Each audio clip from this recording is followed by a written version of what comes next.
Oi.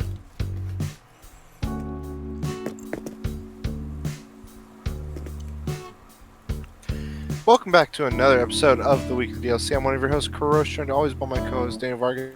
Tummy Tums. And Jang. Whoosh, whoosh, whoosh, whoosh.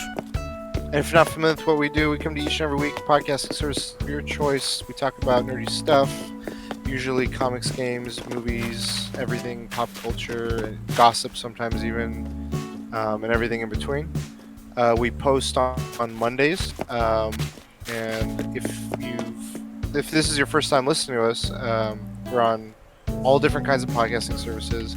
If you ever have any thoughts on a topic or anything, we'd love to hear from you. So just reach out. We'll give you guys, like, if you just search the Weekly DLC on any platform, you'll find us. If you're not, this isn't your first episode. This is episode 172. So we're coming pretty close to Being a brand new podcast. to 200. Whoosh, whoosh. Triple digits, bro. Okay, wild bet for Wild Vargas. do you guys think that we'll be out of quarantine by episode 200? Yes. We're 170, you said? Yes. Or what was it? Yes. That's more than half a year. Yeah. I mean, I said we're going to go back to normal at the end of next month or this month. Dude, they're gonna reopen everything in July 4th. What'd I tell you, dude? California. What'd I tell you, bro? I saw this thing today. One of my coworkers sent it to me, where it's like list of outdoor activities that are deemed acceptable, and it was the weirdest shit. It's like enjoying a sunrise or sunset, crabbing. I mean, it's because no one crabs together, dude. So they know, like, if you're crabbing, you're on your own, dude. So, I don't know. Crab Have you seen Crab Rave? I have. Plenty of crab Is it that weird YouTube video? with the song. Yeah. Yeah. Yeah. It was a bunch of weird shit. I was like, who does this in the first place? I do. Yeah. When you Yeah, don't okay, so- sleep, when you're not sleeping, you're making sure you catch the sunrise and sunset. You know what's crazy? You know what's crazy is Animal Crossing will have crabbing.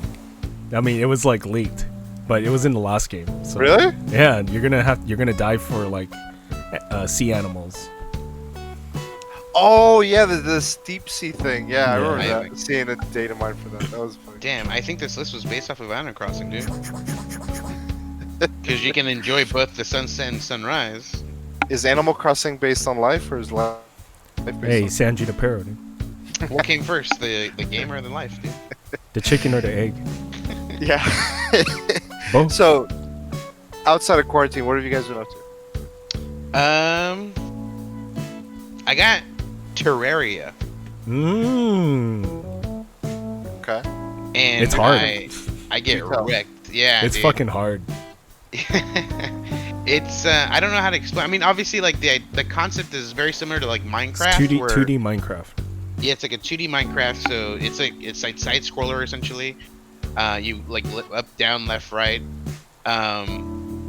and you. So you can mine or you can chop down trees. You can mine the ground. You can build kind of like your a house. You can spawn essentially in. But it's weird in a sense of like it doesn't tell you anything. But I guess Minecraft does the same thing. It doesn't tell you anything. You just like you spawn out and you have to already know, to chop wood to get, to make wood to make like a house or something like that. So it's but then there's so much to do. Like it's such a long time frame of a game. I don't know. It's hard to explain because it does the same thing. It like seeds like a whenever you create a stage or a world, it seeds it so you can copy the exact same creation of the world if you wanted to make a new one, if you wanted to start all over again. Huh. It gives you that special seed code essentially. What drew you to this? Like how? Streamers. Streamers, Normally, it's- whenever I it's buy come a back, game, it's dude. streamers. Yeah. It's really popping right now. So I've been watching a lot of people play it, and like specifically the guy who got me into it for some reason, because I rarely watch him, but it was Chance or Soda Soda Poppin'. Poppin'. he I guess he plays World of Warcraft away from stream. He plays it on his own time.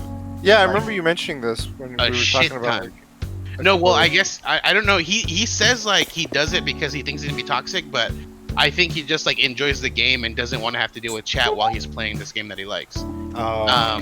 But he tries to like maybe hide it by saying like, no, it's like, I'm just very toxic, blah blah blah. But he's been streaming like Terraria like with his buddies, like non-stop, dude. I will go to sleep at like midnight and he's playing it. I wake up and he's still on playing it. He's been playing an insane amount of time on it, and they've done so much. It's so insane everything they've done, and like they open their map and they zoom out and like they haven't even like really touched the like what the world has to offer, the one that they created essentially. They created like you can create like a small, medium, and large world, and they created a large one. Okay. But it was so much, and I was like, dude, it's $9 for this, dude. So I bought one for myself, and I bought a copy for my sister, so we can play together. Oh, cool. How's she liking it? She's digging it, but she's she'd rather obviously play with like kids her age or like her friends or whatever. So Damn. Boomer. she'll hop on the, like Minecraft or I got her GTA 5 before it was free. Oh yeah. And she was playing with friends. So, but yeah, she'll play from time to time. I think all of her friends don't have it, so eventually they might pick it up or something, and then she can play with them. But I don't know. I just wanted to play it, and I thought she would enjoy it too, which is why I got it for her. $10 is not that bad. Yeah, that's not bad. Yeah. Other than that, it's been World of Warcraft. A lot of World of Warcraft. It's so I don't know what it is. I think if I'm level 56 out of level 60. That's the max level. Okay. I could easily level and get 60 this week. The only thing is like I wouldn't be what's called raid ready. I can actually start that now. So instead of focusing on leveling, I think I'm just gonna focus on getting raid ready now. I can get gear that's level for me right now that'll work for raiding essentially. Are you part of like any groups or guilds or clans or anything? So I have one guild, but I mean I'm gonna leave them eventually. It's called so funny enough, it's called the Horde. And I think it's a group of people that are just massively inviting people. So it's always like, if you create a brand new character on the server, you're more than likely getting invited by this guild. Okay. And so there's so many people in here that it's a great way to like kind of concentrate on finding other people around your level to help you out, to help you level, party up, and do dungeons and stuff like that. Okay. So that's why I'm doing it with them. But their raid times are horrible. I think I talked about that already.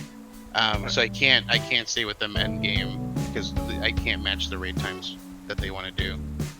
Okay.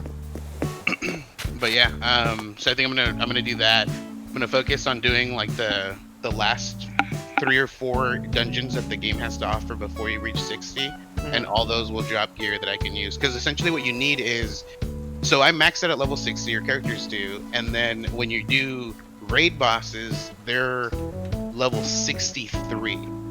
So that level difference, I lose accuracy when I'm fighting a character that's higher than me.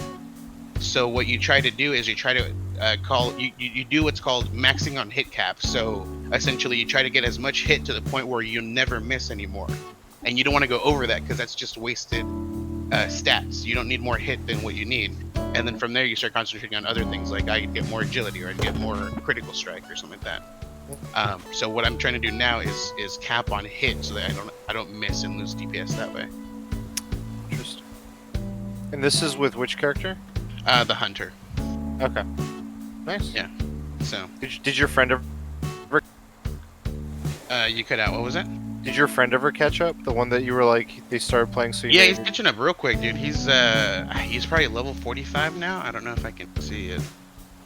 Same server as this one, or Yeah, same server. Yeah, I've been helping him because I have other characters on the server. And yeah, I remember you said you had like the other one you started with him, but now he's past it because he just kept like. So yeah, I started a shaman with him just to help him there, and then he surpassed me. I came back. He was like level 27. So then I hopped on my level 30 priest and I helped him level, and then he surpassed that. And he got to level 40, and I have a 40 mage. So then I helped him with that, and he's about to surpass that guy now. Yeah, he's already pretty much done it. He's like 45, and I'm like 41. And so if I do quests that are his level, they're pretty much red for me. Like they're too high of a level, and I'll just constantly be missing my hits, and I just like hinder him because I pull everything since I'm such a low level. I see. Cool. So yeah, so he's gonna catch up to my 100, and then we'll raid together probably. Exciting. Jang, what have you been up to? Team No Sleep. Let's go. My Playing Streets of Rage all the time, or what, dude? my fucking sleep dude. So the same thing happened on Sunday night. Didn't get an ounce of sleep. Fuck, man. It's horrible because like I'm sleep deprived the whole week, and on Sunday I take this crazy nap, and when I wake up I can't go back to sleep. And like the nap, I'll wake up at like 8 or 9 p.m. and I just can't go back to sleep, and it's bad because it's affecting me. Like I'm forever sleep deprived. Damn. But played some Valorant. Oh, finished Watchmen. Like I predicted, someone came to save the day. The ending wasn't predictable though. The ending, but yeah, I knew that so and so was gonna save the day, and like there were things that were happening. I was like, yeah, this is gonna happen, and it happened, and then this is gonna happen. Yeah, this is gonna happen. So, I mean, it was cool. I liked it. There's no need for a season 2. The only reason why I would watch a season 2 is I want to see what happens to Ozymandias, and I'm pretty sure he gets out of it because he's so smart. Yeah. So I want to see how that's written, how he gets away with the trial. That's the only thing I want to see. But other than that, that's it. I mean, I want to see where's Night Owl. Yeah. That was something that I was like, I'm curious. Like, it doesn't even have to be like a big thing, but yeah. It was cool. Just him in the background. You're like, oh shit, like, there he is. Up? I guess he's doing good. It was cool. I liked it. Played Streets. Oh, what's up? Oh, I was gonna ask the stuff regarding Ozymandias. Did you the way that in which he mobilizes from one place to another? Mm-hmm. Is that something that you were anticipating, expecting? No. The way he got out. Did you enjoy it? Yeah, it was cool. Yeah. I liked it. I thought it was, was that the one where they started with like an origin story thing, or was that a prior episode? That's a prior. You mean the origin of the Asian lady, or no, of Dr. Manhattan's origin? I think that's a second to last episode. Okay, that's what it was. It was good. Okay. I liked it. Okay. Played some Streets of Rage, chipping away at unlocking all the characters. That thing is a fucking grind, dude. It's fucking crazy. Like it's too much, dude. What do you have to do? Is it just playthroughs on harder difficulties or specific challenges? So I heard playing through easy is the best way to do it, and I'm just playing through easy. But dude, I probably beat that game like 7 times already, and I'm almost done. So then what do you have to do on easy? Do you have to like do certain abilities or just play with certain characters? You just gotta maximize your points. Get big combos, have a lot of health, don't use your specials, and that's pretty much it. Okay. But I heard the Streets of Rage 3 characters, which I'm at right now, and I'm almost done, are the best characters in the game. They're broken, and I can probably see why, but... Can you still unlock them if you play like co-op? I think so. Yeah. Okay. Interesting. And some Valorant. Oh shit! So I'm back. I'm kind of interested in going back to streetwear. So I bought these shoes a long time ago. There's these shoes called Newcastles, and they're modeled after Newcastle the beer. I bought 2 pairs, right? One for me. One of those pairs is your most rundown shoe I've ever seen. Yeah, dude. I wore that. I usually wear shoes till it has a hole in it, and then that's when I replace it. I wore that Newcastle down to the bone, dude. I had a second pair, and I sold it for $300. They retail for $90. I thought they would never go up ever again because they weren't like super exclusive. so I posted on Instagram how much they cost, and it said 800. No. The shoe that I had cost $1,000 because it depends on the size. So a size 10 or size 9 are like sought after. Which and I is had like the most average size shoe, probably. So I had a size 10, and yeah, that shoe goes for $1,000, and it doesn't just go for $1,000. It gets sold for that. People buy it for $1,000. I'm assuming rich white kids. I mean, I don't want to like rich white quarantine kids. no, rich white kids. Because if you ever go to like Supreme or like you go to that Fairfax district, it's like rich white kids with their parents buying extremely expensive clothing, and I bought some Supreme stuff, and I didn't know how much Supreme box logo shirts or sweaters cost. They cost $700 to $1,000, and What? they retail for maybe $50 to $100. So, and it's hard to get these things. And I've realized, like, I would always try to like wake up early and try to get certain exclusive items. I realized people are using bots. Yeah. So I'm gonna use a bot to get some Supreme. I'm gonna buy a bot, and for the box logo, I want to resell it. I mean, people are gonna like shit on me for that, but I mean, I eventually do want to have one to keep.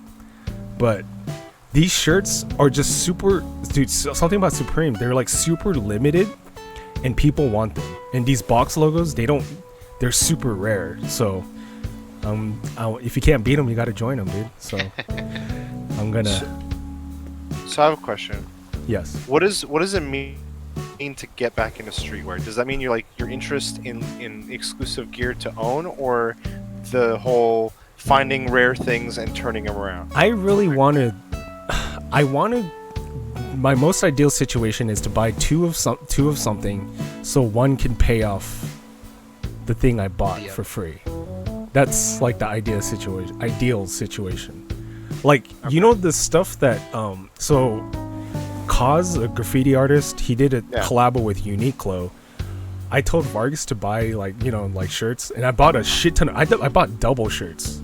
Those things go for $80 to $100 now. They're $15 shirts. They're like $80 to $100 now. So, do you think this all happened because of like the whole COVID-19 situation? No, dude, this thing has always been like this. It's just you just started looking into it again. Okay. Yeah.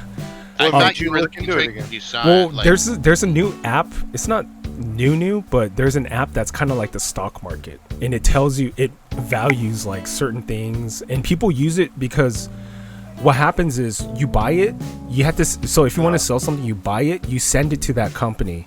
They legit check it, and then they send it to the customer. So like this website kind of changed, I guess, internet, and this app kind of changed streetwear, where there's like a stock turn up market exchange for clothes now, or streetwear.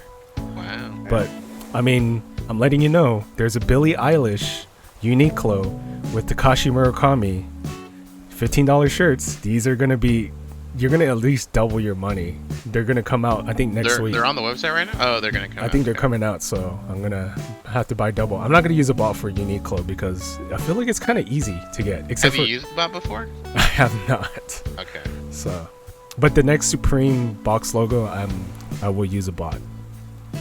I will.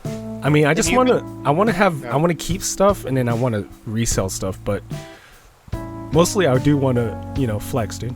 So, the Animal Crossing flex, yeah. Yeah, the fashion flex, the Able sisters. Yeah.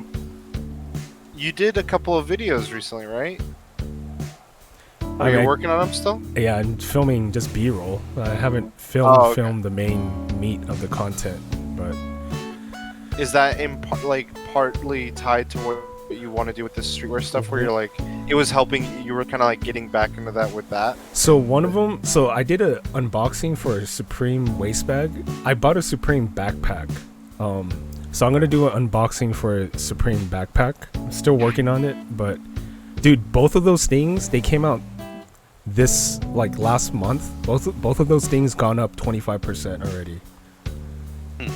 Well, but your interest in purchasing those is what I'm saying. Was that brought on by this app and your interest in streetwear, or were you gonna make those videos and now you're like, I kind of want, like, are they tied in any way? No, I don't know. I just, when I bought the waist bag, I just kind of got addicted again. I was like, man, I just kept on researching stuff and researching other stuff, and like human made is a cool one too. Like, I like the artist. I follow the artist, and then that doesn't go up in price though. That's just really expensive, but it doesn't really resell. It doesn't go up in price, but I just like the artist for that one. Okay. But we back, boys. It's like, you know, streetwear culture and comic book collecting, they're the same thing, dude. Don't at me. I mean, it's a lot of. It seems like it's just like collectibles in general. Like, it's like you can clothes. go from figures, clothes, hard, like Switch consoles. People are flipping those things with probably the same bots. Yeah. I was trying to tell my coworker, I'm like, hey, get on like this Wario 64 link, and he's been trying, and I'm like, he's always 15 minutes late. Like I look at it and I see people replying like, just got one, and it's like 10 minutes ago, and then I look at when he looked at it and he's like 20 minutes, and he's like, nope, they're out. And I saw a Reddit post where it was like, this guy was like, I've been trying to get a Switch for a friend, or for a partner, and he's like, instead of fighting bots, I decided to like join a bot Discord, learn the tricks of the trade that they're using, like the tech or the accounts they follow or whatever things they set up, and I used their same techniques to get just one Switch for myself. And he's like, it worked within a day. Yeah. There's a Supreme Discord. I haven't joined one yet, but there's dude. Hey, it's fucking nuts. Dude. There's money in the Discord, bro. There's money in the Discord. I want a box logo, and I want to resell. Also, the bad thing about Supreme though is, so I want to buy another waist bag so I could resell it in the future, because waist bags are like doubling in, dude. They're like doubling in price. So I mean, what do you do with the eggs in the waist bag? Yeah, I gotta bake a cake, dude. But the bad thing about Supreme is one address can only buy one item, so I can't re-buy another item. You can't buy two. You can use my address, dude, and I'll keep it. Has it arrived yet? No. But yeah, so since it came in, I haven't seen. You can't buy multiple items, dude. So you buy two different things, keep the one you want, sell the one you don't want. What do you mean? You can't buy the same style, is what I'm saying. Right. So like, if they have two different waist bags, you buy both, keep the one you want. You can't buy two. You can only buy one. Like, even if it's a different waist bag? Even if they only have one. But it'll be one with 4 different colors. If you buy one color, you can only buy one color, and that's it. Okay, then buy a waistband, and then the waist bag, and then buy like a shirt, and then sell the shirt. We got uncut gems over here. Jang's like, this is how I win.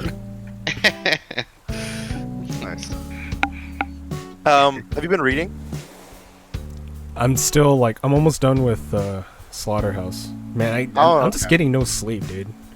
That's the team no sleep. Yeah. Team no sleep indeed. I've been chipping away at Animal Crossing. This week, Katie and I were like having a lot of talks about villagers and who we like and don't like, and we were I went to the Nintendo site where it's like all of their villagers like profiles, and we were just like going through a bunch of them, and she's really into it, and I'm like, I like these, and then I'm trying to like make some progress on this fucking island. Like, if like right now, for those watching on video or on stream, we're just quarantined to this one little corner, but it is a blank canvas pretty much everywhere else right now, because I'm just like paralyzed by the decision of what I want to do and how to do it. I've downloaded like 50 photos of different ideas that I'm like, oh, this is good. Oh, this is good. Oh, like, I'm like, how do I fit all these into one space? So I need to like make a decision and start doing some stuff with it. And then I played a little bit of Valorant this week, like 1 or 2 matches, maybe 3 at the most total. It was just like, I could like the idea of sitting for 12 plus matches, I was like, I can't do that right now. But I was into another hero shooter a little bit this week that I was just like, oh, this is super quick and easy to just pick up, put down. And I started playing Overwatch a little. What? On computer, I was like, oh, their anniversary thing happened, so I Trying to started get those playing. new skins, huh? I got a couple of them, but Trying like, to get that Dragon Mercy, huh? oh, I saw that one. I was really into the new what's that Western girl that's like one of the new ones where she's got like a robot sidekick. Oh, that's new. I don't even know her. Holy crap. She's new. She's kind of from the same verse of stuff as the gunslinger guy, but she had one where she's Little Red Riding Hood and the robot looks like the Big Bad Wolf, and I got that one. That was really cool. But like it's super, like it's very casual, like the most casual shooting stuff. Like they have all their old events back, like because it's anniversary. So I had never done any of these because I've only casually played Overwatch, and it was pretty fun. Like you just jump into any mode or any game and just fuck around a little bit. Like it's the huh? And it's not as long as Valorant. Nowhere near as long. Yeah, it's like the complete opposite of like Valorant is fun in its precision and its tactical prowess and its like seriousness and focus. And Overwatch feels like Super Smash Brothers with items on. You're just like fucking around, down smash, left, right, super ults and stuff. I don't know. It's like it's funny because it's sort of the same where they're hero shooters, but at the same they're objective oriented, but in totally different ways. And it holds up still. Like I mean, I was playing a lot of casual stuff, so I was expecting a lot more toxicity. And maybe two people talked a little bit, and they barely said anything shitty. So I was like, What a game!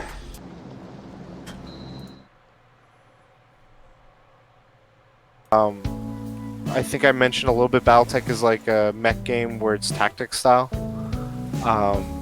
and yeah, I've just been like recording them when I play, like an episode at a time, and then I'll post it like the next day or two. And it's, oh my god, it's fun. Like for a tactics game, it's really like in depth, and it's like the narrative is really cool. Like I guess there's a lot of lore within the BattleTech like mythos. Like there's books, there's board games, there's this game, and they all kind of have a shared mythos. And I would say it reminds me the most of like Firefly, Dune, and Game of Thrones. In that, like, Firefly, because of the way you run your ship, like once you get the intro going and everything, and you get into the thick of it, you run a ship, you have a crew, and you're trying to get everyone paid. Like everyone's just like, what's the next mission? Like we'll take some like side mission. Like there's a narrative, but then there's these side missions that you're just like, we just need to make ends meet before the next financial report because we got everyone to pay, and if we don't get everyone paid, it drops morale, and that makes the next fight you go into harder. And you have to repair your mechs. You can reload, change the loadouts of your mechs. You have to hire pilots. Like I went into the first mission, and like two of my pilots died, and I was like, oh, like the first one I just overextended. I was like, oh, these are just turrets. Like these are like, this is super tutorial shit. And he just got annihilated by four of them just bombarding him and back to back to back. And he was in a light mech, so his mic just cuts out and he what?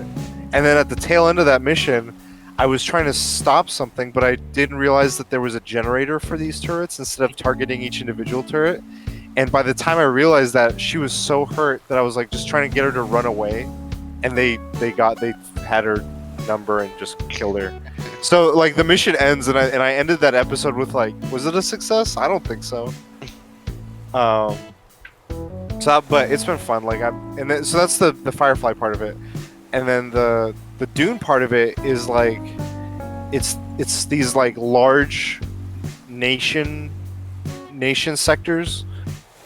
And they're like, there's treaties and agreements and resources that they're like sharing and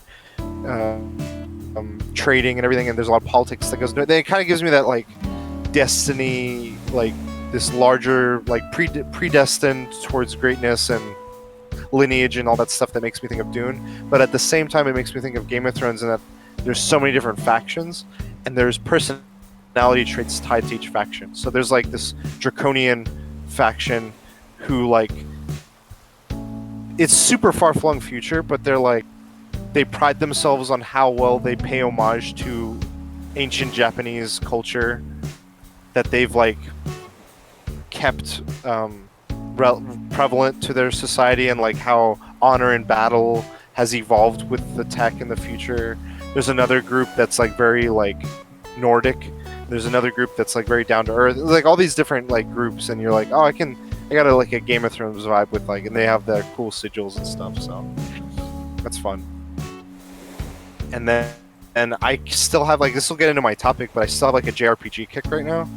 So after Final Fantasy VII, I loaded up Persona 5 Royale.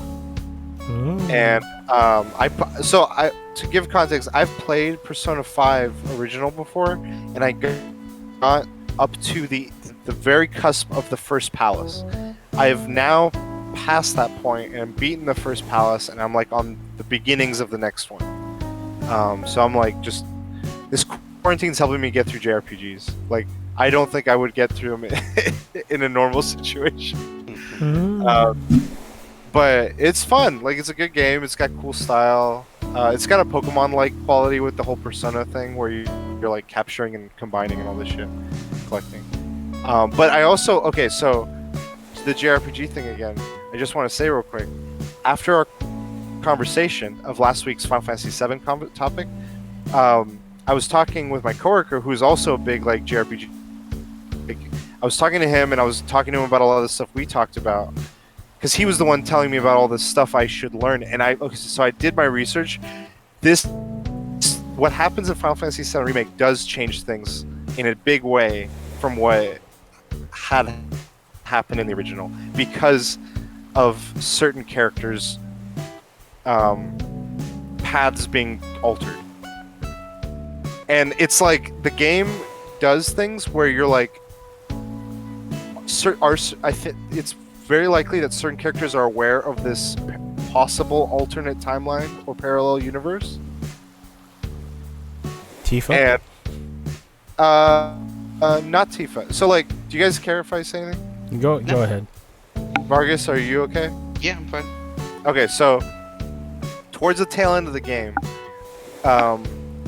they start doing some stuff where you start seeing cutscenes of a bunch of, like, you remember that the cat with the cape I told you about, where I was like, this is no context. There was other ones that I was like, this has no context. And when I was asking him about him, he's like, no, that one changes. Another female character. It shows Zack. Oh. And I was like, okay, whatever, it's Zack. This guy looks like he's a character. I've seen him in like Crisis Core, but I didn't know what Crisis Core was and what it meant. And he's like, the scene that they show in this is the moment in which he dies. Okay. In the original. Yeah. And it's like it cuts right before that happens. It shows him facing off against the big group, and you're like, I have no idea what this is supposed to mean anything. And then cuts to near the end. The original. And so, yeah. A bunch of wolves or whatever. Right? Wolf? No, I thought it was. So he faces him and Cloud are leaving a base, from what I understood, and. Or it's a bunch of soldiers and dogs. Yeah, or something it's soldiers and dogs. That's what it was. Yeah. And so it's literally like the same shot. Like it showed us side by side. And so it shows it up to the point where he's about to face him, and then it cuts away and it goes to other stuff. And then it cuts back later in the ending of amount of like the last 10% of the game, and he survives that fight. And what my friend was saying is like he died at that fight, and that Buster Sword Cloud takes and moves on. And so and then there's a thing in the game, they show this like dog symbol that it's like the symbol of a resistance or something. Yeah.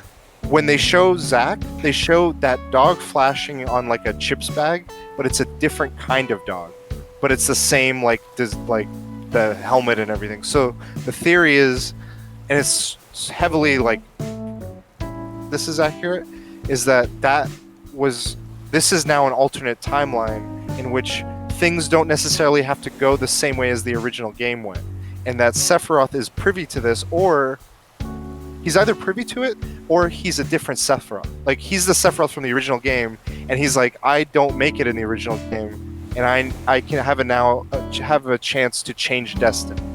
and what this world might mean for that. And that makes it where it's like, what could they do? I'd have to play through it to know. Well, because the thing is, I watched like 8 or 9 videos about all the different. So like, do you know exactly who Zack is? Him and Cloud worked with Sephiroth. Correct, but I mean I don't know if I should say. I mean the game's been out. I literally looked up everything for. So, if I remember correctly, Cloud essentially has Zack's memory of growing up the way Zack grew up. So all of Cloud's memories are not real, essentially. Right, he has like these impressions of Cloud. Do you know what Cloud is? He's like him and Zack got injected with some stuff. Okay, you don't know what Cloud is then. Well, no, but like they talk more about it. I just don't remember the exact. Do you know what he is though? If you know what he is, that's the big twist. I don't remember. He's like because Final Fantasy VII is the Fight Club of Final Fantasies, so there's a crazy ass twist that happens towards the end, and you find out what Cloud is, and then when you find out, you're like, oh, okay, but that does change things. It also explains why fucking Cloud is so fucking powerful, or you can get him so powerful. But yeah, like the thing is, like, I feel like they could still go the same route in a different way. I think it's in a. I'm just saying that. This makes things interesting in that they are some characters are privy to how things have folded out because they show flashbacks of ending things in the franchise. Like Cloud has memory things that happen near the end of the game where you're like, wait, that's a scene from the end of the game. Why is he seeing that? And then it's like they're certain characters are trying to break away from those chain of events, and other entities and characters are trying to keep it true to that. Yeah. And could make the next 2 games or the next however many games different and interesting in a new way that old fans might find refreshing and new fans would just be like, okay, I don't know. That, like I feel like that was interesting to me. Where I was like, what if we're living in a simulation and everyone plays a different version of the game and they think they're playing the same version and now everyone's confused? Yeah, that could very well be true. But like when I realized the full context of it, I was like, okay, if I were a fan of the original, I think. And I'm trying to put myself in someone else's shoes. Yeah. That I think that would be an interesting way of keeping my interest, without it being like a play-by-play remake of whatever that is. Hey, Rude's good one. Yeah, he's too rude. Too rude. For you. But anyway, I so reading into that, and then I looked up the Switch edition of Final Fantasy VII, the original one, and they apparently have made some quality of life changes to it where it makes it very streamlined. Yeah, you can fast forward or whatever. You can fast forward. You can like limit break to your heart's content.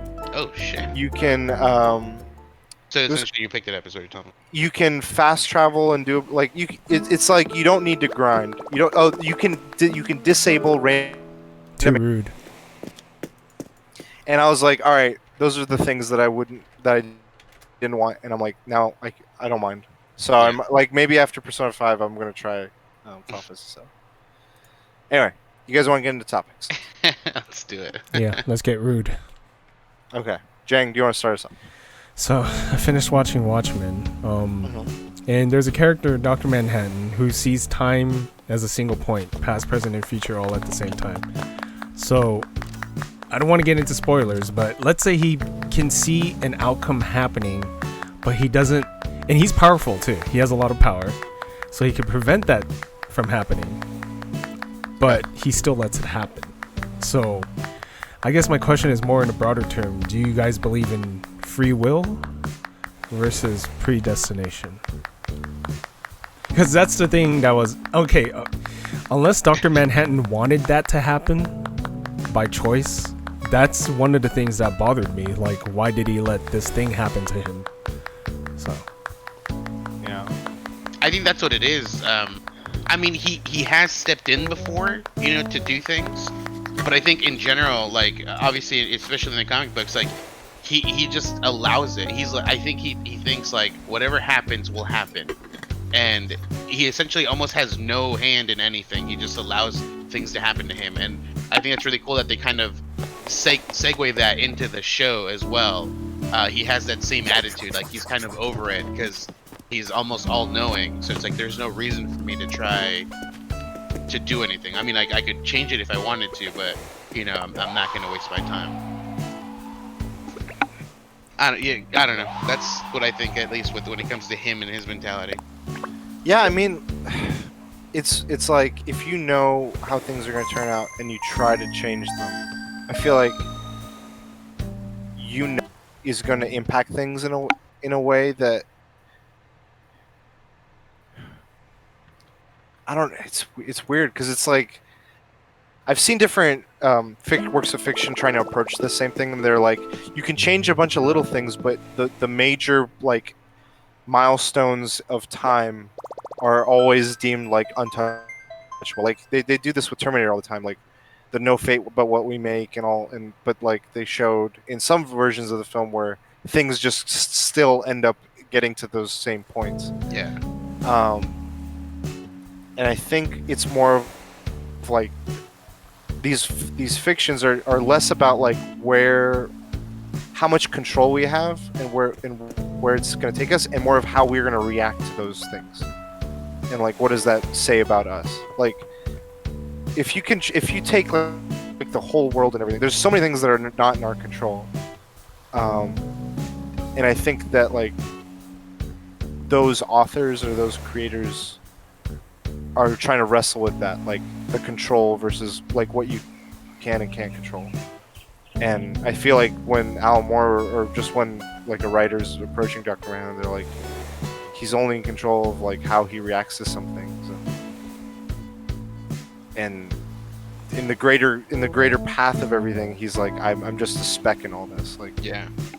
I don't know. Like it's a bit of a rambling, but I don't know. Well, I feel like if we're talking about true life, to think that one that you like, if you were like I now know everything, and to be like I can do something about all of this, I feel like is like a great, like holy shit, like you think that highly of yourself. You're like I'm that powerful to like sway the course of everything. Like and to granted, Dr. Manhattan is pretty all powerful. I don't know. If we're talking about like true to life types of things, I don't think life is predetermined. I think it's free will. And that for me at least, it stems from, I feel like it's not essentially pointless, but like a lot of quality of life for me is ruined if I think like, oh, you know, everything's predetermined. Like, you know, it's that you've already have a set path, you know, before you even were born. And that just seems very boring, and I'd like to think that every decision I made is of my own choice, and you know, and everything that I've gotten up to in this point in life is because I've chosen that path. I've carved that path for myself. That makes it seem much more enjoyable and a better way to live. Yeah. It's weird because like a lot of like companies and larger like programming areas will work on algorithms, and like West kind of was about that reality that we live in, where it's like you take these just trends of society and you take these like things that everyone like all this data they're gathering on all of us, and they put it into this supercomputer, and it like this fiction was like we can now traject this person's life. Yeah. On things that pertain to the rest of society, like the income that they will have, the likely chance of misdemeanors or any sort of trouble with the law, and all these like kind of generalized things. But it's a rough trajectory that they're like, this person is now deemed safe or not risk, or not a risk or whatever, and this person is deemed an outlier or whatever. And like I feel like that's a way that predestined, like if you were to go to that person with all the, like that super data that these companies either are gathering or will gather, and be like, you are likely not to become a millionaire, and it's like predetermined, like based on all this information we're gathering, you is not within your likelihood of reaching certain goals. Does that mean like it's not like could that person then be like it will happen or it could happen? Like I feel like that's part of it. It's funny that you explain like that because with you explaining it, it reminded me of Minority Report, where where they predetermine people's crimes and then they arrest them before they've even done it, and then it obviously snowballs out of control because then they think someone Tom within Cruise. there, because of Tom Cruise, of course, always flying out of airplanes and shit. That was the bald ladies. Ball is beautiful. Baby. But What do you think, Jack? Yeah, what do you think? I believe in free will. I mean, I do believe there is like it's kind of hard to explain. I do believe everything's predetermined, but if you were to know something in the future, I feel like you can change it. That makes sense. Like, I feel like everything is written out already, but it's with free will. But if you were to know the future, You could change that because, yeah, let's say you had, let's say I got the 50 days from Newcastles now, and I knew yeah, that there were $1,000, I would have held on to So them. then you would buy more. or Hell something, yeah, I or would you- have bought more. And you'd hold on to them till now. or something. Exactly.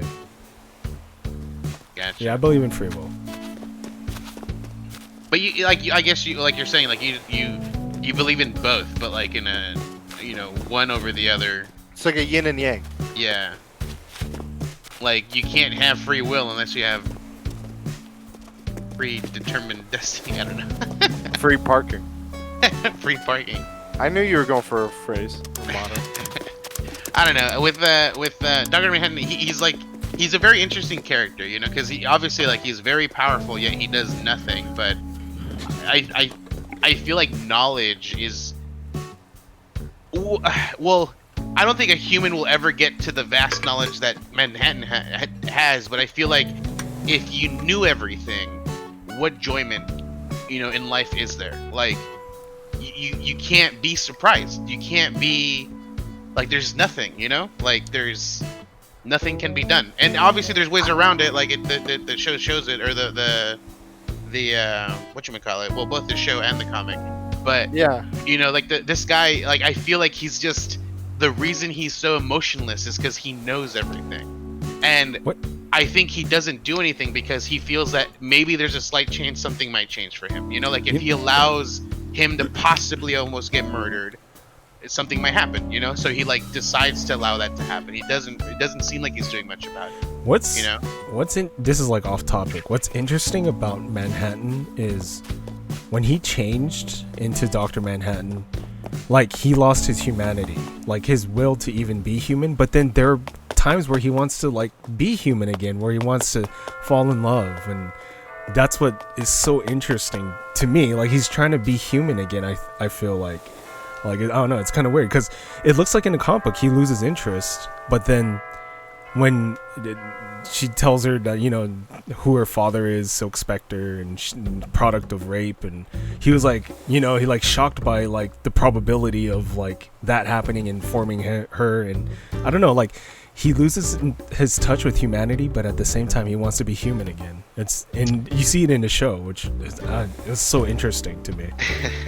I feel like he's playing essentially a game that's only for himself, because he essentially knows everything. He knows the future. He knows what will happen. He can be there at the same time that he's here, that we're watching, that we're talking, or whatever.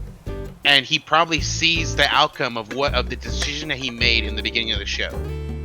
But he also it's a gamble, because I think maybe there's a bigger picture. Maybe he's trying to figure out if there is free will. Maybe he saw this whole entire timeline of him trying to become human, and then towards the end, and then what happens at the end of the show, and then he kind of once he becomes Dr. Manhattan again, it shows he can see everything transpired exactly as I saw it. Life is predetermined. This is still boring, or something. Or what if I think he's just gambling with his own life, with the other person's life, to try to see if life is free will or predetermined. I think that's what the show, or not what the show tries to portray, but that's what I got from the show. I thought the show did some interesting stuff where it was how he understood love of another person versus how that regular they're working linearly in the flow of time of how they feel about Dr. Manhattan, Mhm. and Dr. Manhattan's like, I'm working in all like omnipresently with time of how I feel for you, and I feel this later on, but I am aware of it now, so I'm feeling it now. And like to wrap our head around like that sort of like forward like trajectory and be like, okay, well, I'll act on that reaction or impression, even though it hasn't happened yet. It's like, I don't know. He's acting as like, okay, if everything's predestined, it's for sure, then I can go on it based as if it's based as fact. Yeah. And like it is reality now. And like the way he reacts to those things, it's like, whoa, like how do you convey that and express it? Oh, shit. Yeah. True, crazy stuff. It's just interesting how like it when I try to guess what these works of fiction are trying to say about that debate of like free will and predetermination and like everything. It's trippy. It's crazy stuff. Anything else, Jack? Nope. Okay. As if we haven't talked about enough JRPG stuff, my top is JRPGs and what to play next. I kind of wanted to pick your guys' brains on like, I've played Final Fantasy VII Remake now. I've dipped my feet into with Persona 5. What do you recommend? Like in general, like it doesn't have to be a Final Fantasy game. It could be any JRPG. What are some of your favorite things about JRPGs, or your least favorite things about JRPGs? Any and all of these questions. I think it's interesting that you said that there's the old style RPG, like the turn-based essentially, you didn't like in it. You know, where you choose an attack, you have to wait for someone else to do something before you can do something. But you enjoy tacticals that I feel like are very similar in that sense. Obviously, there's movement involved. It's still with that. turn-based. You're right. I don't know. It's something about the grid-like battlefield. Yeah. Like I feel like the movement is a factor in it. It's like when I see like those old ones, like the Final Fantasies 1 through 3, for instance, it's like they're standing there and they just take turns hitting. And Pokemon was the same way. Like I played hours upon hours of Pokemon. I still play it. It's the same thing. Yeah. But when I see a tactics game, I see that turn-based, but it's like, okay, you will not have an attack of opportunity against this particular unit because of where I've placed it. It sort of adds like a chess element to it. Right. Where it is your turn, but you're limited based on what I've allowed you to and vice versa. And I think that element kind of makes me think of like a slower version of like a StarCraft. Yeah. Where I don't need to be like 800 actions per minute or something. So that's I'd say my best explanation. War of the Line. That's what I recommend to you. Which one? War of the Lines. What's that? That's tactics. Oh. Never heard of it. Apparently. Final Fantasy. War of the Lines. I hate random encounters. Yeah. I just hate that. I have like less and less patience for them. When playing Persona 5, it's sort of random. It's like they're patrolling a palace, and you can sneak around them if you want. But I choose to grind through them, and the way like I'm like, why would I do that to myself? Because I hate it so much. They have like this like speed through mode where I can literally just press rush, and the battle just fights itself. And it goes, and like when I'm doing this when I'm confident about like the fight. Yeah. So I'm just trying to grind out a few fights, but it makes that whole 8 fights that I wouldn't do bearable for me. I'm just like, all right, just fucking. I don't like. I'll look at my phone while I'm doing this. What? So that's something you don't like. What is something you really enjoy out of a JRPG game? It's weird. They're like, I could compare them to like a book that sucks in the beginning, but gets better towards the middle and end. Like JRPGs. Like the beginning, I just hate. Every single JRPG, I hate the Starting beginning. out. Yeah, just a slow ass grind. Once you get into it, it starts to get good. I like the storyline. I feel like storylines in JRPGs are pretty grade A. Like they're grade A till Western video games start making really good storylines. I don't know if you guys remember, back in the day, Western games sucked, and Japanese games ruled. And then a switch happened, like in the early or late '90s and like early 2000s, where it went reverse, where American games started making really good games and Japanese games start to suck. But I recommend like Chrono Trigger or Final Fantasy 6 because the story is so good. Even Final Fantasy 4, I think. If I can recommend like a newer RPG game, I'd recommend, if you haven't played them, the Ni no Kuni games, 1 and 2. Oh yeah. It won't have the random encounters. It'll have, like, you can see them, you can run around them or whatever, but it's still got the very grindy feel of a JRPG where, like, you know, you're gonna have to kill a couple of monsters to level up before you do something. Okay.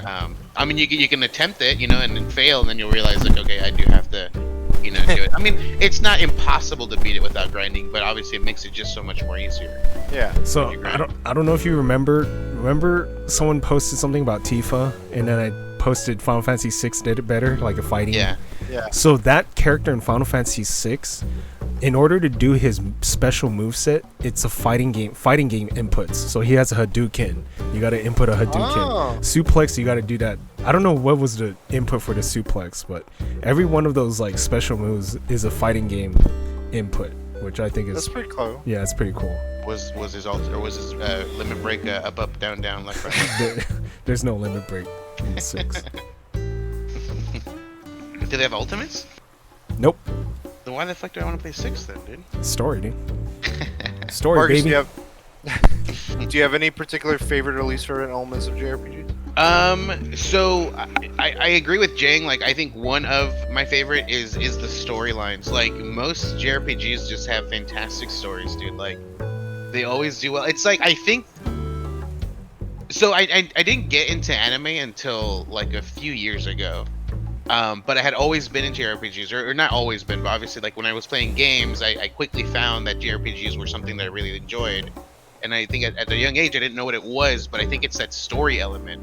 And with animes, they're very quick to be, like, for an anime to be announced, to be made, and to be, like, produced and showed. Like, it becomes a regular show. It's out once a week. It's, 12 episodes, so it's just a 12-week period. And there's so much out there that I'm able to find something really quickly, watch it, and I can see that storyline right away. And I think that's what JRPGs have. It's a much longer story that you get to play, you get to be involved in, and I think that's what I really enjoy about it. The other aspect is that you can grind ahead of where you're at and just be extremely powerful and just beat the game. Yeah, that's a good point. I remember, like, Pokemon was the same thing. I would overgrind certain, like, Pokemon just to, like, overpower through. I don't think I've ever, even in this most recent one, I've never fought the Elite Four at their own level. Like, I've always, like, I'm gonna be able to kill everything with one fucking Pokemon. That's what I want. What's fun for me lately, like, I started doing this later on, not as the earlier ones I would just, like, steamroll through. Yeah. But I started, like, making the grind a part of the narrative for me, where I would play Pokemon, I would get to the Elite Four, and I would be like, I didn't grind at all. Like, I would do the bare minimum. And I'd get to the Elite Four, and I would face them, and I would lose hard. And then I would just go back at them again. And it was like this constant struggle. But, like, fighting them, every time I got something beaten, I would get XP for it. Yeah. And so I was leveling up through fighting them, and I could beat like 1 or 2 of them, and then I would beat 3 or 4 of them without any like, I wouldn't use items either. Like, it was just, I wanted them to, like, get through it without any need of help. You're doing, like, the TV shit. Well, it was, for me, it was like, this is gonna be like that, the Pokemon getting stronger through, like, Saiyan style. Like, Yeah. through loss they grow stronger. And, like, that to me became like a cool narrative that I made, where yeah, like hyperbolic type shit and stuff. But, like, it felt like I had made that part of the story my own, where it wasn't like part of what the game was trying to tell me, but, like, using that grind to make my own kind of personal part of the story. I think that's the thing I like about, like, while having this epic story that, like, you're right. Every JRPG that you guys like, I've either heard the synopsis of, or kind of like read the cliff notes of, or played, like the one I've just played. It gets so grandiose and so epic, but like the elements that I can kind of take ownership over are part of the fun for me within all that. Like, for instance, Fire Emblem Three Houses. There's a big overarching story that happens that it's a linear story, it's set.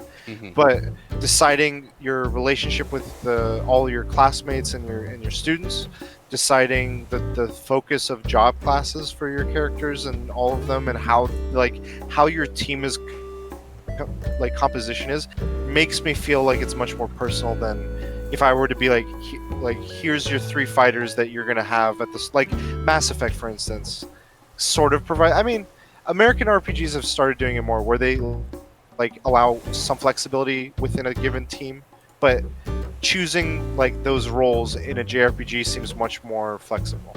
Yeah. Like, I can not only pick 8 of the 20 characters you've given me, but I can also pick what type of role they're playing in my team. And that's a really cool part of it, I think, about a lot of like JRPGs. Have you guys played the Bravery Default? I have. I No. have it on the PS or the 3DS. Yeah, it was 3DS or DS, I forget. Something that did, and I know Tactics did as well, but and a few more games have been doing, is this whole job class system. Do a lot of Final Fantasies do that? Yeah. Not a lot. Certain ones. Just some. I mean, Okay. they'll have, like, they're already technically considered a class in some of them. Well, like, what I mean by a system is that you train up in one and you can switch it out for another one once you're proficient enough, and like certain skills would carry over. Like, your character now knows like a default skill of one.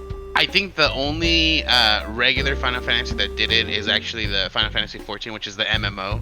I think 10. I think 10 does it. Everyone can eventually be a clone of everyone. 10-2 maybe? No, a 10. The sphere grade. If you fill up. Oh, but there are no jobs though. It's just like a sphere grade, and if you level enough, you can literally. I mean, it's technically a fill the whole job. You can be a entire black mage, and then if you want to go the same route, you can make Tidus a black mage. You can focus on magic, but it's not considered a black mage, so I don't consider it a job or whatever. But yeah, both MMOs from the Final Fantasy do that. You can, if you switch a weapon, you become that class, and Bravely Default did that. If you give him, like boxing gloves, he becomes a monk, and you can level that up. And then when you switch back to Swordman, if the Swordman was like 2 levels down, your character goes back down those 2 levels, and he's a Swordman again. And if you go back to monk, he goes back up to that level as well. Okay. So you can keep every character, and then just switch classes between them. And have you guys explored? You guys have been talking all about a lot of Final Fantasy games. Chrono Trigger and Ni no Kuni were other ones that you guys been. What is your guys' history with Dragon Quest? I've only ever played 9. the. I played 9 a lot. Okay. Which one's 9? That's the DS one. The one Reggie Fils-Aimé played a lot of. So, I've always enjoyed the concept of Dragon Quest because it's like set in a fantasy world I've always enjoyed, but I never got into the RPGs because I feel like it was so much. Like, if I was gonna get into it, I'd want to play 1, 2, 3, 4, 5, all the way up until what is it, 22 now or whatever. I'm joking. Is it like Final Fantasy where each one is its own story? I believe so. Yeah. Yeah, it's its own thing. So you don't actually have to do 1 through 22. What is the appeal or lack of appeal for that series for you? Yeah, I don't know why Japanese people love it. In America, it's just not well loved. Dude, that shit kills numbers, dude. In Japan, that's like a Pokemon level game. They game, just had like a big Netflix movie. That game changed Japanese law. Like, really? Game releases can't be on a weekday because of Dragon Quest. People would call that a work because they would buy Dragon Quest and play it. So now games come out on Fridays in Japan. Why do you think there's an appeal for them? I think character design. Akira Toriyama is part of it. Dragon Ball creator. I don't know. growing up, I would see the art for it, and I was like, "Is this in the same Dragon Ball universe? That it's just like some other stuff?" Oh, because Or- of dragons. Well, no, because of the art style. I was like, "This is the same art style as Dragon Ball Z," Yeah, same artist did. I think. and I every- was every like, single "Is one. it?" Because I put the artwork Oh, together. I was Chrono like, Trigger that is was- by Akira Toriyama. Mm-hmm. Character designed by Akira Toriyama. Which is the same as Dragon Ball and Dragon Quest. So why have you two or liked or not liked them, or been ever never really dived into them or wanted to? I think it's never, I think it's cool too, but I never really dived into them because I felt like it was too much to start over. But what I did is I played like those, not like the knockoff games, but like the games that like branched off that weren't essentially like Rocket JRPG. Slime. So it was a slime based one. So it's I love that one. That's the only one I played. It's one where I still have it. It was on Game Boy. I still have the cassette, but I forgot the name of it. But it is one where you level up essentially every monsters. You level up like the slimes. You can essentially make them together to create a different combination. So if I Wait. do like a different slime, I can create like a metal slime essentially. This isn't Monster Rancher, is it? No, that's the Okay. disc thing. No, this is it's very similar to that, but it's based off of the world of Dragon Quest, and that's how Okay. I got to love the slimes or whatever the iconic slimes that these guys have as monsters. The funny thing was those slimes reminded me of Maple Story. Every Yeah. time I saw them, because my brother played so much Maple Story that I was like, these look like the same fucking enemies you've And been I fighting. think those slimes, I think all slimes that you see now are probably based off of something similar to Dragon Quest, because Okay. that has it. I played a game called International Ragnarok Online that had slimes as well, or they're called porings. So I think they're all based off of the Dragon Quest ones. But that game was so fun, dude. It was based off of the monsters, because I've always loved the lore, like not the lore, but like I've always loved monster and monster creations like that. So I really got into that one, but I never ended up getting. I mean, I got other ones too, but they weren't as like, they didn't stick in my head as much as the original one that I played did. Okay. It was really fun. But yeah, that's what I got into for that, is those monsters. And I've seen like screenshots of like the newest Dragon Quest with like the obviously like the most up-to-date graphics, and I've seen like fights with dragons, and I want to pick it up just to see like the monster designs in that game. Okay. But I haven't done it. I have.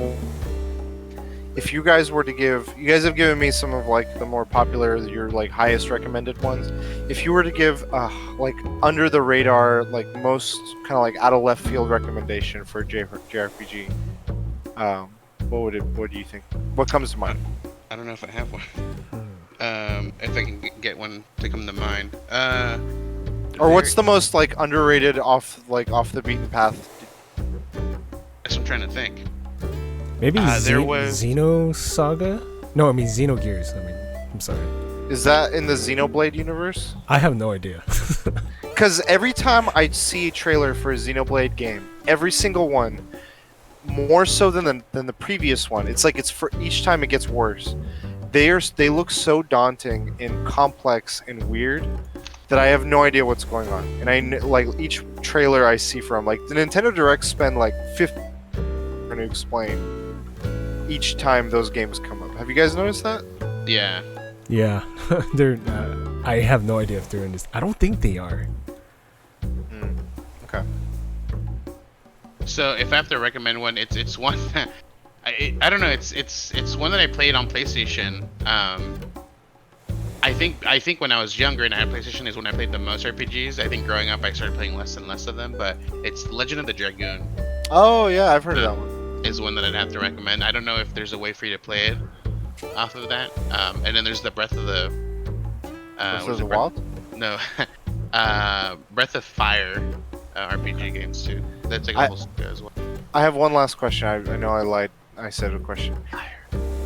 Is a game considered a JRPG if it's an RPG that has come from Japan?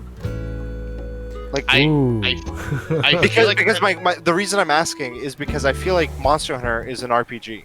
Or that the Messenger sequel. It's JRPG, Or- yeah. JRPG influence, but it's made by Western. That's an even bigger argument. Yeah, I'm just like, what is it a characteristic or a quality of the game that signifies it being a JRPG, or is it just that it's an RPG from? Like, I think Can it, I feel like a similar argument could be made about like anime. Like, is it anime as style, or is it its origin? so at least to answer the RPG one, Yeah, Sorry. I think the term is used two different ways. It's used to call a JRPG that an RPG that comes from Japan a JRPG, and then it's also used in the same way. Like they're using it as like a noun, a descriptor, but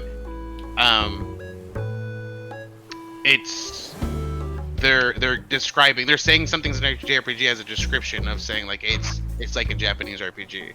So, what do you guys think? Then? Characteristics. Is Monster Hunter an RPG? Damn, I don't know. Monster Hunter's not a JRPG. I don't consider it. Would you say it's an RPG? I would say it's a role-playing game. Huh.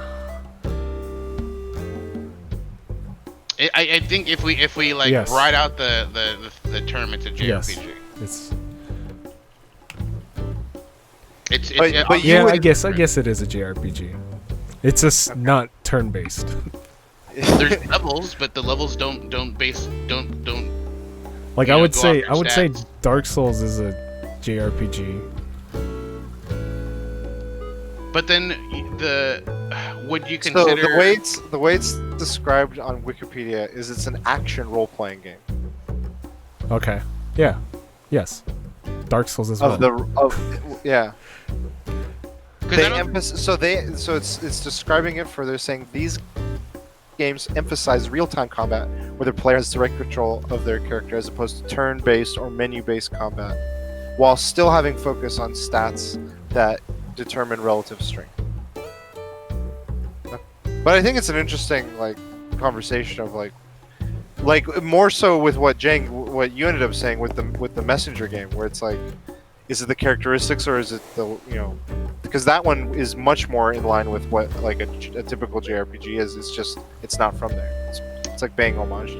but it's similar because you're getting gear that makes you Yeah. stronger. Just like Monster Hunter has gear that's making you stronger. There isn't any focus on stats the way a true RPG has, but it's got that like character development and strength kind of thing going for it.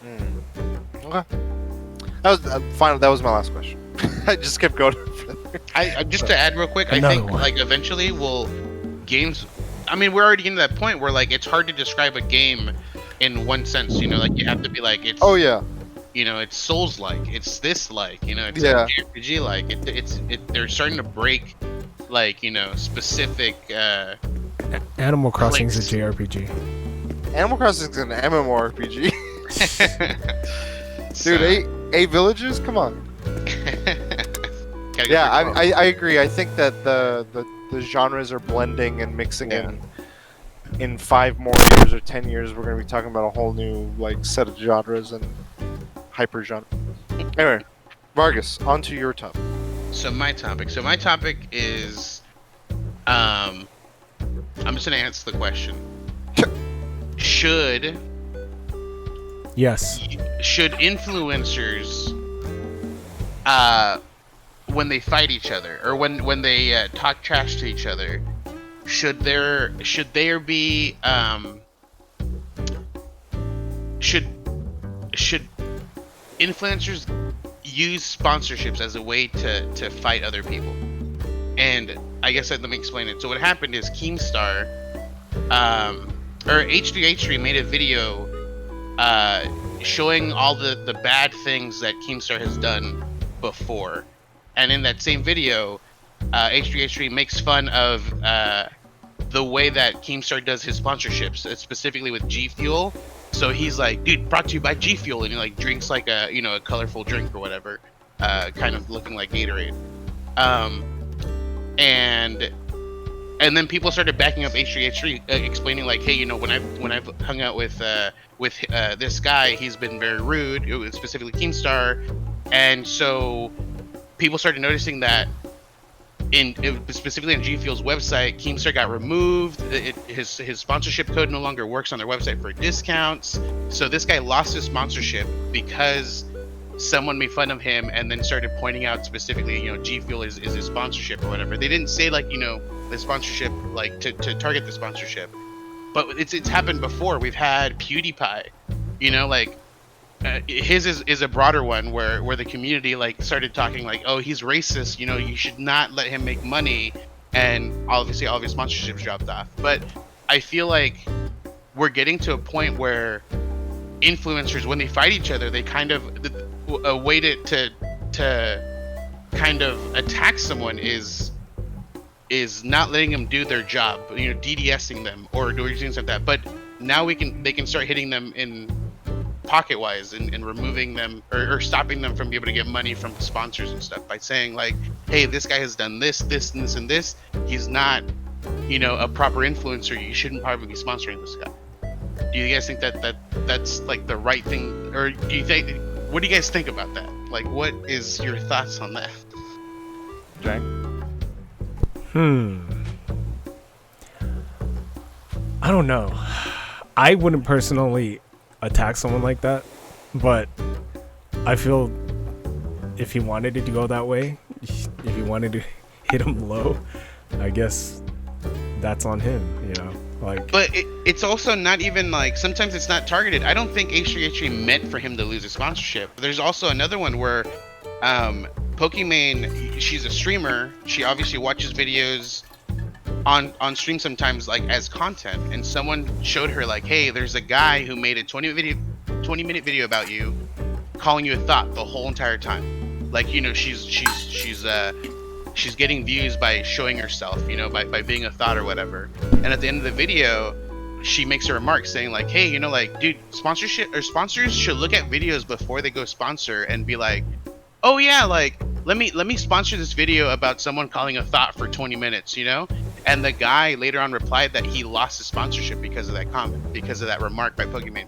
She didn't do it she was doing it for content. She was making that comment because obviously what she feels is true, but she didn't like attack the guy personally. Her viewers would have been like, dude, look at this, and that spread, and the whoever was sponsoring that video got a hold of it and was like, we can't sponsor this guy, and it dropped. She didn't purposely attack that guy. She was just making content that ended up getting blown into proportion, and he lost his sponsorship for it.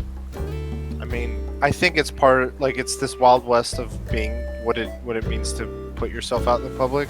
When you start taking money and slapping sponsors onto your brand or community or whatever, there comes, I think, a responsibility with how you carry yourself.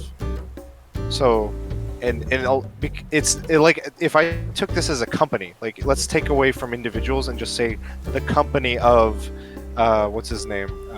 Who's that interview? The H3H3. No, the other one. The Joe one Rogan? that. No, the white guy with the short hair. He does like journals. He's like. Fuck. Anderson Cooper? No, he's a YouTuber. PewDiePie. What's his name? Is he controversial or family friendly? Yeah, he's controversial, but he talks about like hot topics, but he talks about them in like a unbiased way. Why can't I remember his name? It's exactly what I'm. At least the guy that I'm thinking of. Oh, DeFranco. Yeah, Phil DeFranco. That's what I'm. I don't know why I fucking froze. But like, imagine, because he's not just one. He's a company. He's got crew. He's got all these people, and you have X number of sponsors. You then have like you have to run things by them, and they have like an image to protect, and they're like, we don't like things going a certain way, so either change them or we're pulling out, or maybe they pull out before you change them, and they're like, oh shit, I didn't realize that was a thing. And it's like becoming accessible to individuals. Like he's got a well-established brand, but like some of these other people, I don't know their level of. I think the issue too, though. But like, if anyone could be a brand, and like if you become a big enough streamer and you have Red Bull behind you, you're now like on that same conversation of like, if I start spouting stuff that brand doesn't like, that's gonna have ramifications on how I'm involved with them. It's like, I think that's an important part, that a lot of these people that are young, they're very young a lot of the time, and they're very like bombastic and involved in a lot of like drama, and sometimes it's out of your control, because like someone else could just randomly start shit with you, but like it's how you react to that stuff, and how you just carry yourself. I think like a lot of companies get called out for shit, but then the way they react is very like, for many comments on this or blah blah blah blah blah, and they do this political bullshittery to sidestep it or to whatever. I feel like it's on a more personal scale. I think that's where it comes into play is like normally, like when it comes to a business standpoint, you would create an LLC, and the LLC would take full credit for everything, and if like they were to get sued or anything, it goes to the LLC and you're perfectly safe. You're completely separate from that entity. But it's also it's used as like as a decoy. Like they're gonna see that's the business, and they don't see you. So if you do something personal, it's not gonna affect the business essentially. Like depending on how bad what you did is, but with influencers, it's personal. Like their brand is them. Like right, obviously but like they're also personalities, so it's different from what they actually are in real life. But whatever they do, whether in real life or as a personality, it's all focused on them. Even if it's a small thing, even if it's like the guy didn't tip someone at the restaurant, someone can pick that up and be like, this guy's a fucking dick, he doesn't tip people, you know, like, and immediately like he'll get backlash. Like it doesn't even have to be a big thing, it just depends on how the internet takes you that day. But it's also how you respond to it. Like if he just flames up if whoever it is flames up the war and makes it even more, it's like I don't know what the right way is, but I'm just saying there's many wrong ways of responding or reacting to a lot of these things. And I think more often than not, these people will respond in a not correct way. When like someone else calls out a sponsor, they're like, imagine someone is spouting hate speech and a bunch of horrible stuff, but like one of their sponsors is like a I don't know, like a supporter of one of those things that they're spouting hate speech. I would definitely call into question their support of that person, because it would, at that point, like if that foundation or cause or whatever is like, we're trying to get support, these are some of the people that we work with, they're like, wait, that person completely contradicts what you're doing. That person's like a Nazi, for example, or some other crazy thing, and there's clear evidence of it. It's like I would call that out. I don't know. I don't see, but to like, I feel like everything else can like fall into the shady area of like, oh yeah, I'm gonna go at you by going around you, and that's just like this online, I don't know, it just falls into the online drama stuff that I'm like, it's weird. Like why I don't know, it seems like a lot of them seem to like get something out, like they enjoy some of it to some degree. Well, Keemstar is a troll, so yeah, if he's a troll, then I feel like you got to be self-aware to some degree of like how much conflict you stir up. He gets the kicks out of that. He also loses the sponsor. I mean, the name of his YouTube is called Drama Alert. You know, like that's what his thing is. Like he, you know, what H3 depicted is like there was a time where he was seeing this like really old guy streaming, and he's like, dude, this guy's a pedophile. This guy's just out to like entertain kids and bring them over to their house or whatever. And he started falsely accusing that this guy's ruined the dude's life. Yeah, Holy exactly. Shit. Like, and that like that was out of nowhere. Like that he didn't have any truth, you know, to the statements, and he just started saying this for content, and it ruined someone else's life. Same thing with Pokemon. Pokemon had no intention of doing something to someone. She did something but it seems like at some point, like it could be like a targeted thing. Like, oh, I'm gonna target this guy's sponsorship and make him lose it. Do you think that that's a possibility that could happen in the future? Because it hasn't really been done. Like H3 made this video. It wasn't intentional. You're saying it was like someone doing it with malicious intent. 100%. I totally think that could happen. I still feel like it's a very wild west with all this shit. Like the way that like the YouTube sponsors pulled out of so many people, like not even that many years ago. Yeah. It shows like how and like those people had no protection against any of this. it's like it's not in their hands, and they're playing by these higher powers rules. Same with streamers, I think. Like, so many things are just not in your hand. Like, if you play a game and it's your livelihood, those game makers have no, like, they're not they don't owe you anything to, like, be like, well, we're not going to continue supporting this game. Or it's like the influencers and the streamers and all that. It's like on them to, like, adapt right now, because there's no protection. Yeah. So until there is a protection, or someone comes up with something, a set of, like, parameters or barriers or authorities or something, I feel like it's like they're at the cusp of, like, all these other bottom of the food chain. I think what blows my mind is to see, like, how, I mean, we feel like this is old, like Twitch or being an influencer. It's a kind of an older concept now. It's been happening or whatever, but in reality, like, in the big picture, like, it's still a brand new thing, and yeah, we still haven't obviously, like, put things concrete into, like, into order. Like, it's like the sponsorship, like, no one puts this. I mean, I'm sure their contracts say something, you know, like, for the sponsoree or whatever. I think the smart ones are, like, getting the proper people to, like, hey, I'm going to get myself a lawyer, I'm going to get myself a contract, I'm going to get all these things laid out.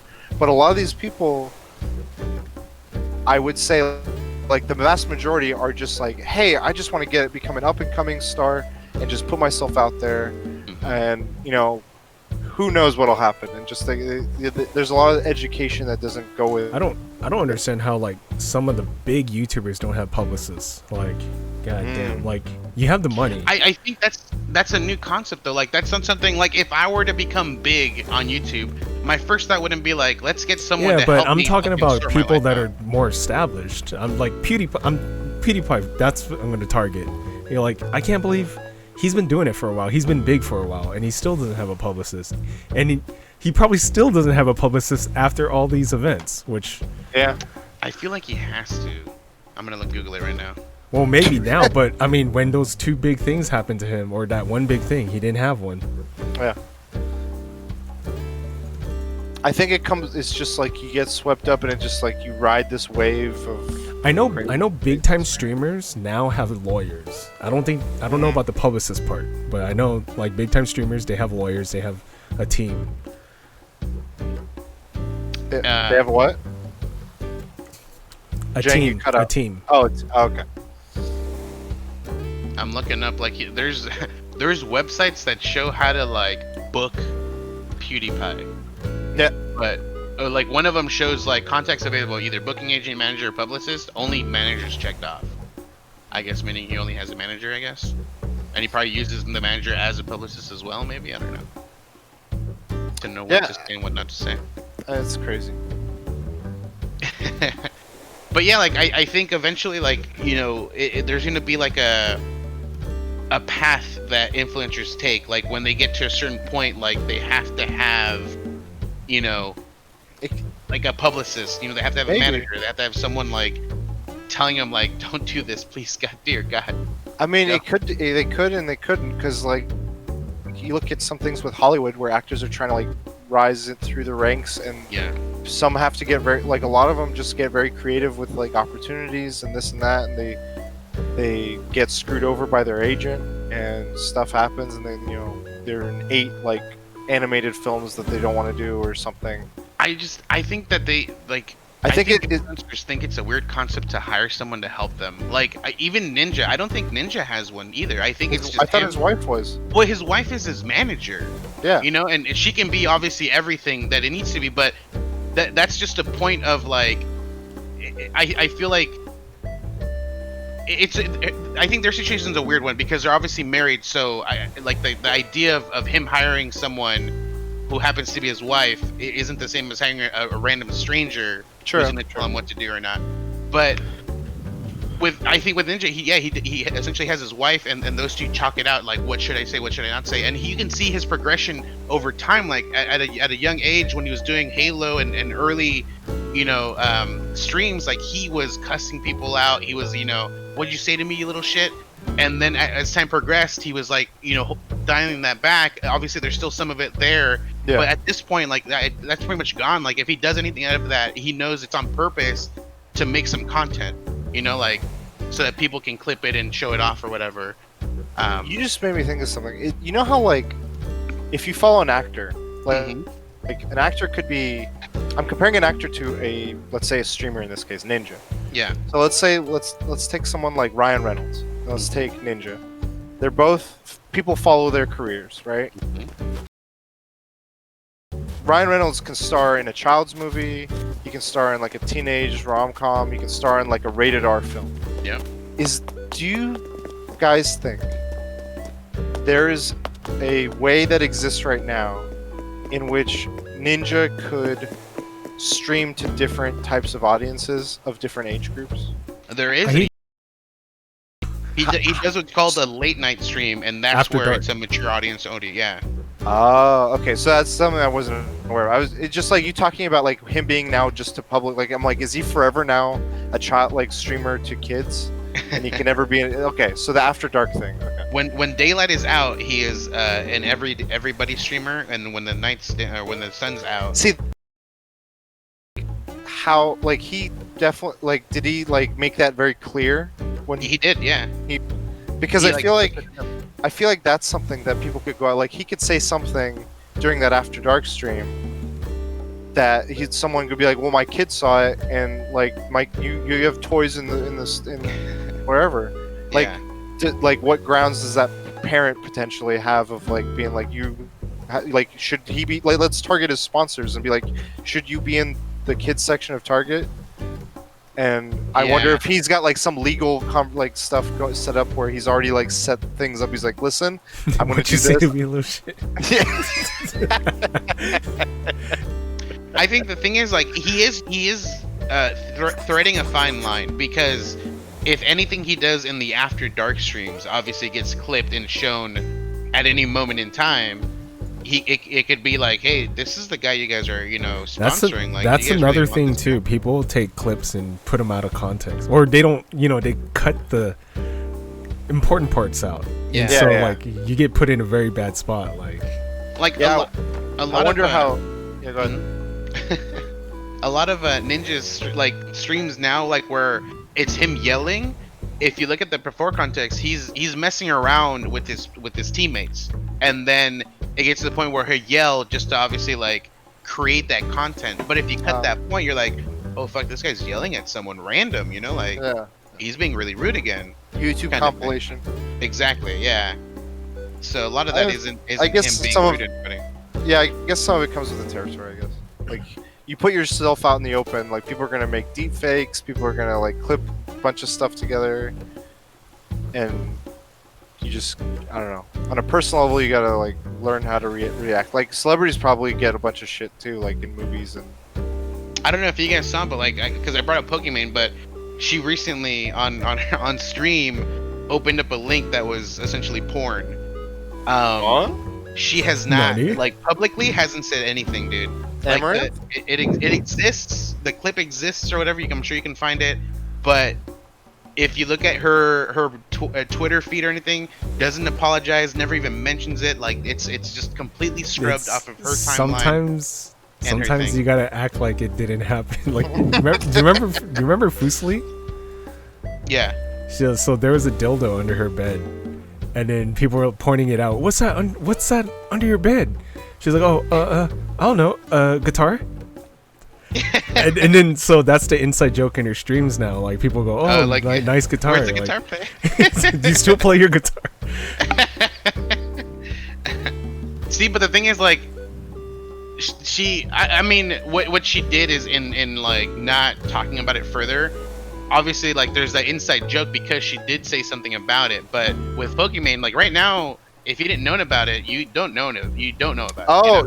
You know? No, she responded to it. Oh, she did. Is it just now or when? No, it was a day ago. It's in the replies. Someone used a hyperlink to redirect me to a porn site. Was a prank. Oopsies. I have moderators who usually manage the page the link was on. Someone we trusted must have gone rogue, or the document was leaked. Not sure. Gotcha. Okay. I looked at her whole thing. I didn't realize it was a reply to someone. 6 p.m. yesterday. But it replied to someone though, right? It Yeah, wasn't I went to tweets and replies, and someone's like, "Wait, what the hell, Pokemon?" And it was the clip of what you're talking about. He's like, "Oh shit." and then she replies to that guy's clip of her with lol, and then someone else is like, please explain the real video, please, and then Gotcha.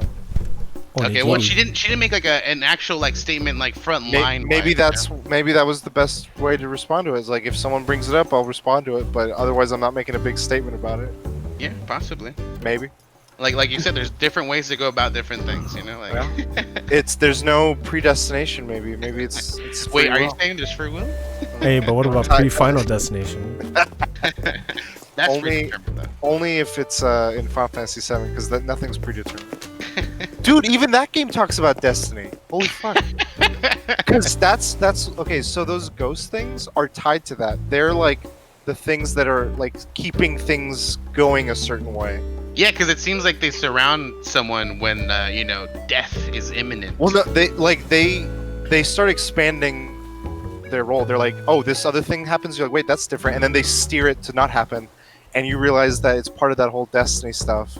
Dang, so those ghosts existing in this game is what's causing the timeline to change. But then now we got different. I'm just saying, in the final boss battle, do an assess on. There's three sort of mini bosses. Do an assess on one of them, and that kind of tells you more about this other parallel. Gotcha. Okay. Place. Time. Maybe it's Dr. Manhattan place. Yeah. Maybe it's anyway. This week I'll finish it. I'll find a way to bring up Final Fantasy VII next week. Another topic for Final Fantasy. I'm making up for all the years I've never played Final Fantasy with podcast content. Yeah. Guys, where can people find you? They can find me at the Fulio365 on Instagram and the Fulio everywhere else. At the Last Bosses everywhere. You can find me at Kuja Prime. You can find us all at the Weekly DLC. Check out our podcast. This is episode 172. So stay tuned for next week. We'll have another good episode for you. Stay safe, and until next time.